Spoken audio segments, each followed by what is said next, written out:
Gamarjova. We, the students from the Batumi Shweta Rustaveli State University, from the batch MD11C1, are here to discuss our topic external genitalia with the guidance of our professor Marina Nagarwadze ma'am. So, myself Kirti Janged. Now my friends will introduce themselves. I am Alfia Vora from C1. I am Siddharth Chaturvedi from C1. So, I am describing the introduction part of the external genitalia. The duration of this external genitalia developing of gonads, the duration is 3rd week to 12th week. I show this that the duration of this 3rd week to 6th week. So, the mesenchymal cell that originates from the primitive streaks that we elevate to surround the genital tubercle.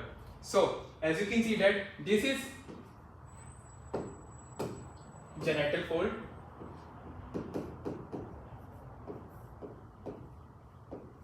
and this is cloacal membrane.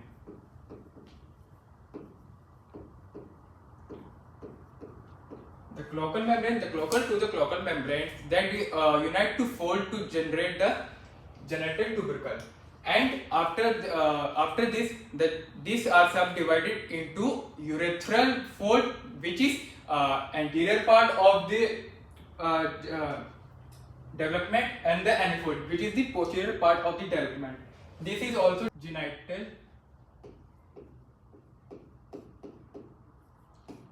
tubercle. So next forward. So after the development of this, now we can move forward. This is genital fold, and this is genital swelling.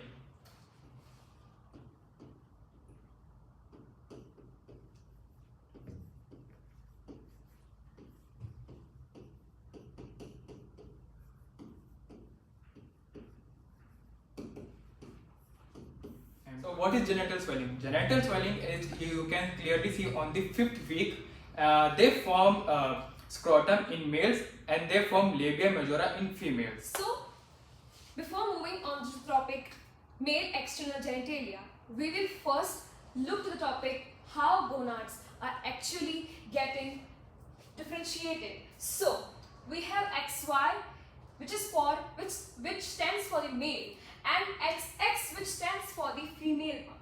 So here, in the XY, which stands for the male part, it is made in the medulla, and the XX, which stands for the female, it is made in the cortex. Now, what is the gene that stimulates this production, this differentiation? So we have SRY gene. So this SRY gene will actually lead to this TDF. What is TDF? TDF is testis determining factor. This factor itself will stimulate for the male part. It will stimulate. So when the SRY gene is stimulated in the male part, it will give rise to the testis determining factor. And the question arises for what it is responsible for. So the testis determining factor, it is responsible for producing testes. And how testis is made, what are all the components of which testis is made up of. So the testis is made up of tubules, the seminiferous tubules, retitestis, and it gives Leydig cells which will produce testosterone, and the Sertoli cells which will produce the Mullerian inhibiting enzyme. So the question arises, okay, also there is one additional structure, that is the formation, like the production of sperms. So how the sperms are getting produced? So the sperms are produced. So try to remember. So when from the yolk sac, the primitive germ cells, they filters towards the so as we have learned previously that from the yolk sac, the primitive germ cell filtrates upwards and goes to the cloaca membrane. Here what they do, so they are also responsible for the production of sperm. But this sperm production, it will cells here will form the sperm. They will filter, they will go to the, from the yolk sac, they will go to the cloaca membrane, but here they will form the sperm production. So, coming here. So, as we said, the testes, they are responsible for the production of testosterone. And how this all happened? This all happened because of the TDF, that is the testis determining factor. So, after that, it is going to stimulate the production of the mesonephric ducts. Mesonephric ducts is responsible, like the Wolffian duct, it is responsible for the male characteristics. Okay, so it will lead to the development of epididymis, vas deferens, seminiferous vesicles, common ejaculatory duct. So, it's very basic that if we need the development of the male sexual characteristics, we too need to inhibit the female characteristics. So, we have here the what will inhibit? So, the Mullerian inhibiting enzyme will actually inhibits here. And because we all know that the Mullerian ducts are responsible for the formation of fallopian ducts, uterus and upper 2/3 of the vagina. But why do we want this? Because we need the formation of the male testis. So we don't need this, right? So we have to inhibit this, and what is inhibiting? Mullerian inhibiting enzyme. So after, how the female is getting differentiated? As I said, this is made in medulla, so this is made in cortex. So here the SRY gene, it is going to inhibit over here because we have to make the female characteristics, so it is going to inhibit. Thereby, there is no testis determining factor that is working on to here. And we all know that the testis determining factor is responsible for the male, like for the production of testis, which will initially give the production of testosterone. And we do not need this for the female differentiation, and that's why here there is no testis determining factor. And that's why no testis determining factor, thereby it will lead to the formation of development of ovaries. Okay? And development of ovaries, which will give the follicular cells, and the follicular cells will stimulate the estrogen, and that estrogen will stimulate the female genitalia, and that's how this is made. And here, because here the Mullerian inhibiting enzyme won't work, because we want female characteristics, right? So here the Mullerian inhibiting enzyme is not working, and thereby we are getting the female genitalia. So as I said, that the testis determining factor in the female part is not working, like it is not stimulating. That's why we have no testis, and no testis means no Sertoli cells. Thereby, we will have no Mullerian inhibiting factor, which will ultimately stimulate the Mullerian ducts, which is responsible for the female characteristics, and thereby we'll have fallopian tubes, uterus, and upper 2/3 of the vagina. I hope I would have made things clear for you. This looks messy though, but now I'll explain you guys about the female external genitalia. So at a 6th week, urorectal septum fuse with cloaca membrane and form a urethral groove, urethral fold, and a anus. So at this reason, we can say after a 6th week, glands fused with a fused urogenital fold, which are located laterally to the cloaca membrane, and then a urethral groove, which are located in a central vein.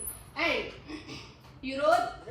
urogenital swelling is also visible clearly, and this swelling is laterally converted into the scrotum. So glands and urethral groove and scrotum, and this fold is separate after later as a anus.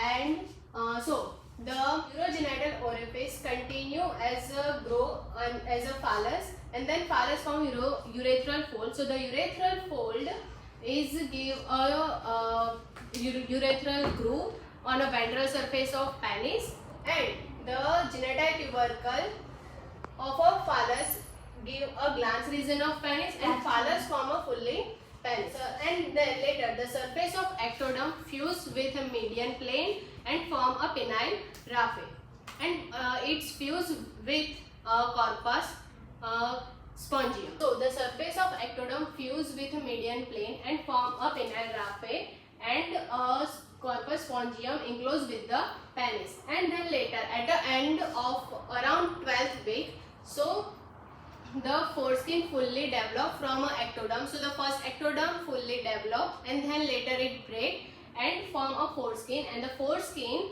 at the end of 12th week it covered the glans region of the penis, and step by step further development it's form a first extraurethral orifice, and then at the last form a navicular fossa of urethra at the glans region, and coronary groove are visible at the end of 12th week.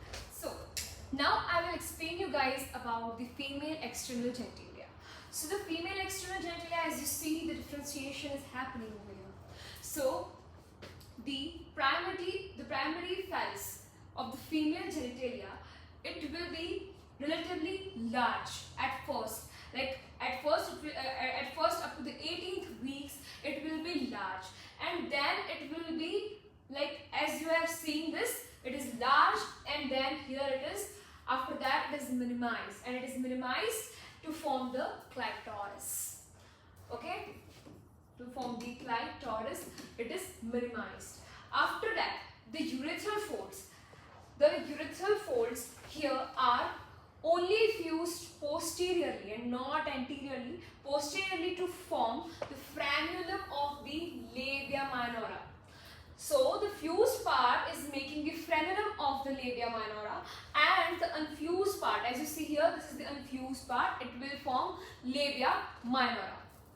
Then the labioscrotal swellings. The labioscrotal swellings here will fuse posteriorly to form the posterior labial curvature here, and they will fuse anteriorly to form the anterior labial curvature.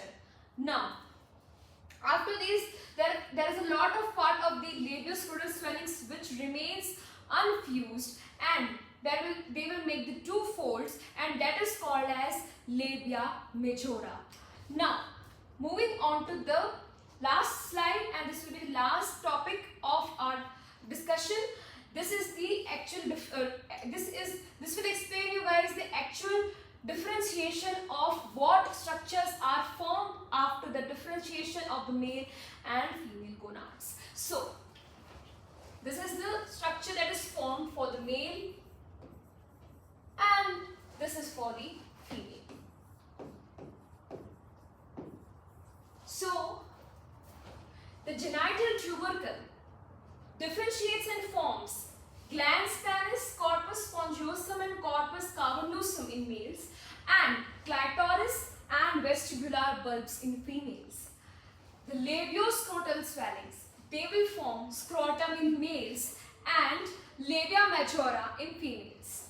The urogenital sinus, it will form prostate gland, prostatic urethra, membranous urethra and corpus gland in males. Whereas in females it will form the female urethra, the paraurethral glands and the Bartholini's glands.